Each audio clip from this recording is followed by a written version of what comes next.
Hello, good morning mga kasari. Ayan, at pupunta na kami sa super para mamili. Time check is now 1:43 in the morning. So, yun, may daily routine. Tara, samahan nyo ako mga kasari.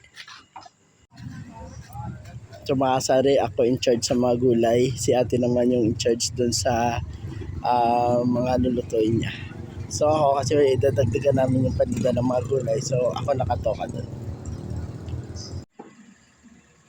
So kararating lang namin mga kasari. Time check now is 3:28 in the morning. So umalis tayo mga alas 2. So almost 1.5 hours din yung pamimili natin. So today, aside sa lutong ulam, magtitinda na rin ako ng gulay. So ako in charge dun sa gulay.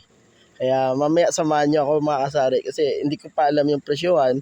So may nag-advise dun sa akin para hindi masyadong mahal or pangmasa.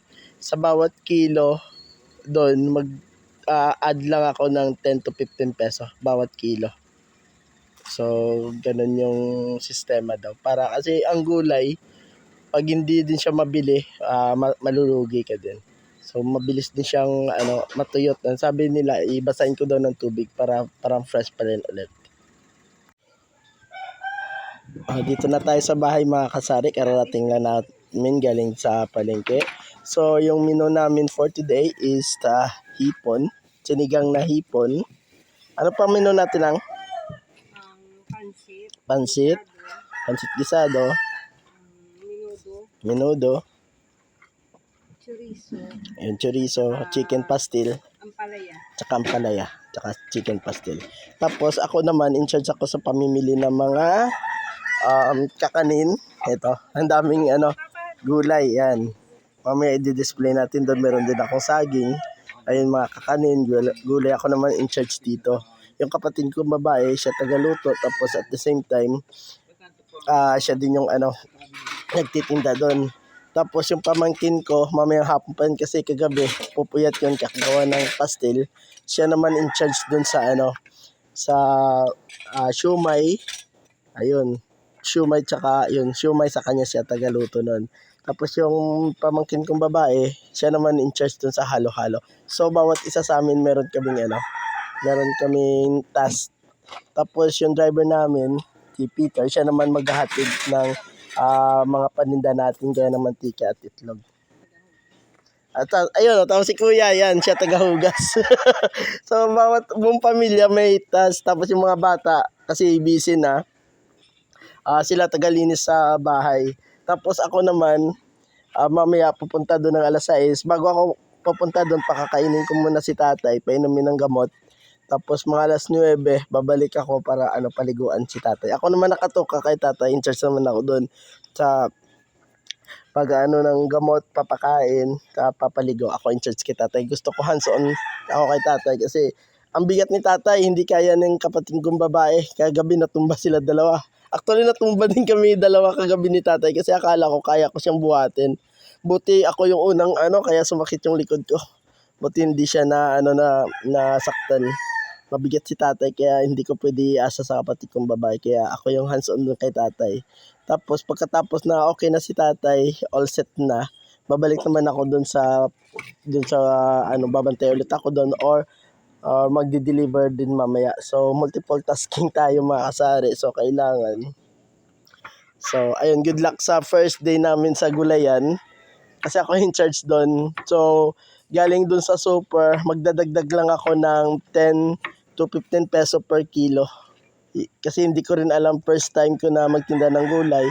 Sabi nila kasi yung gulay mabilis lang siya malanta pag malulugi ka kagad. So kaya hindi ko siya dinamihan. Tigi 1 kilo lang kinuha ko. Lahat halos kompleto. Pang pakbit, pang chop suey. Ayun mga pansahog, kinumpleto ko na.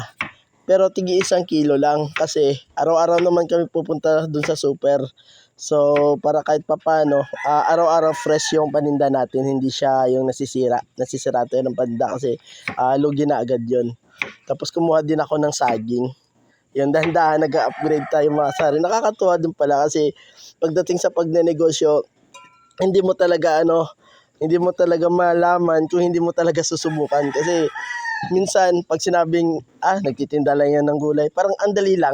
Parang ang dali lang kasi sabihin. Pero pag ikaw na nandyan, masabi mo pala, ay, medyo mahirap pala, ba't ganito pala yon. So maraming realization niya, tapos ayun. So good luck sa akin sa mamaya sa pagtitinda ng gulay tsaka kakanin. Yun naka-in-charge sa akin, pati yung tatay ko.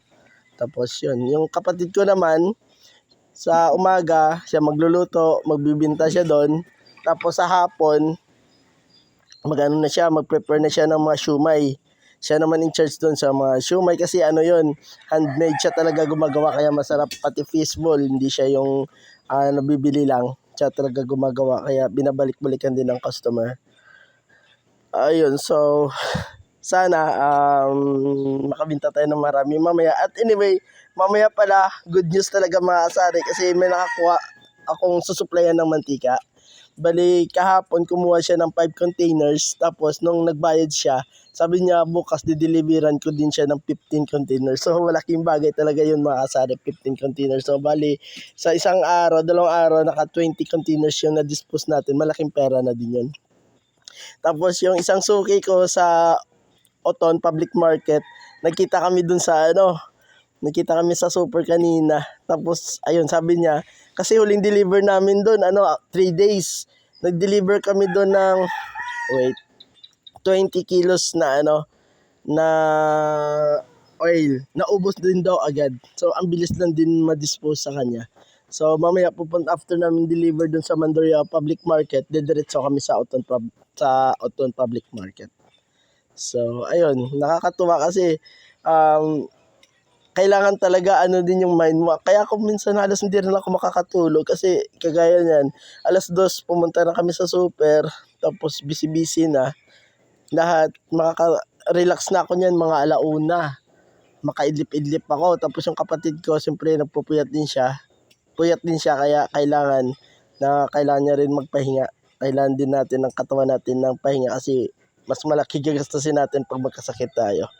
So ayun, maganda mga kasari kung kagaya ng mga OFW, kagaya sa mga kapwa ko seaman, in-encourage ko kayo na kung halimbawa pagbaba nyo tsaka nag-i-enjoy kayo, kasi importante talaga sa pagninegosyo yung gustong-gusto mo yung isang bagay. Kahit anong bagay na gusto mo, masaya kasi ginagawa mo, hindi mo alintana yung pagod, yung hirap.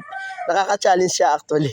Actually, baguhan lang din talaga ako pagdating sa negosyo, pero natutuwa ako kasi alam nyo ba nung sa barko ako, pag may free time ako, puro sari-sari store business, wholesale business, yun lagi yung pinapanood ko. Kaya shout out sa mga lodi natin dyan na pinapanood ko lagi, sinusubaybayan ko ng nag-wholesale business, yung sari-sari store business nila, ang galing. Tsaka sa magandang buhay doon, sa talaga, isa sa inspirasyon ko rin, na sinubukan ko rin na, ayun, sa ganitong business. Kaya, ayun, i-encourage ko rin kayo, sana makabibigay din ako ng inspirasyon, and update ko rin kayo kung kumikita ba talaga or hindi, or ano ba talaga yung outcome ng ginagawa namin.